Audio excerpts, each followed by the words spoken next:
C'est la première partie de la mise en forme des diapositives d'une présentation PowerPoint.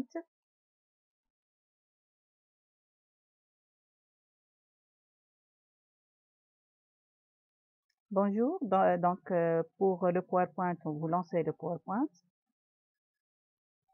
C'est le même principe quelle que soit la version, sa version. Donc la première chose, remarquez là, vous avez les diapositives et l'ensemble des diapos, c'est ce qu'on appelle une présentation. Donc pour la diapo, je peux la garder comme ça, comme je peux modifier sa disposition. Alors pour modifier sa disposition, j'utilise le bouton droit de la souris. Je vais ici à disposition et j'ai plusieurs possibilités, c'est-à-dire soit une diapo à titre, soit je peux insérer des objets. C'est-à-dire, ce que j'entends par objet, c'est un tableau, une image, un graphique, etc., une vidéo même. Mais moi, je préfère ici mettre une diapo qui est vide et la personnaliser comme je veux. Donc, pour ma diapo, je ne vais pas la laisser comme ça blanche. Je vais essayer de mettre un fond. Alors, pour mettre le fond, toujours bouton droit, mise en forme de l'arrière-plan. Je peux remplir c'est-à-dire le fond par une seule couleur que je choisis ici. Comme je peux utiliser un dégradé, bien sûr en choisissant le type du dégradé. Je peux utiliser des dégradés qui sont déjà prédéfinis. Je peux aussi la remplir, ma diapo par une image ou une texture. Donc pour les images, il suffit de venir ici à Fichier, sélectionner l'image que je veux, comme je peux utiliser une texture.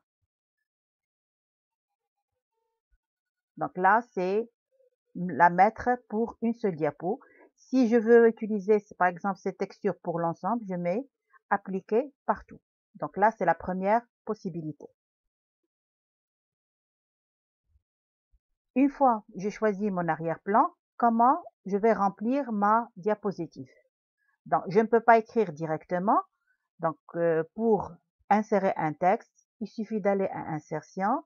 Soit j'utilise la zone de texte et j'écris mon texte, que je peux faire sa mise en forme par la suite, comme je peux insérer un word art en choisissant l'une de ces formes.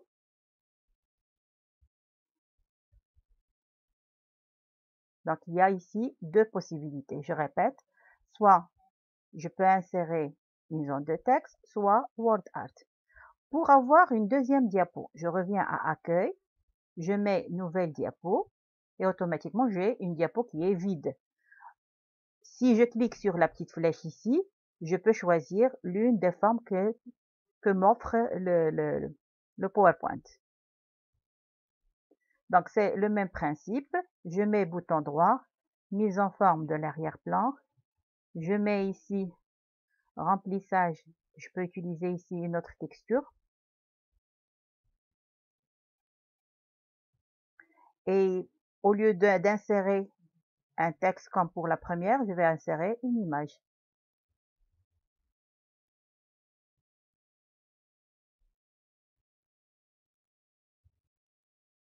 Et la dimensionner à la taille que je désire.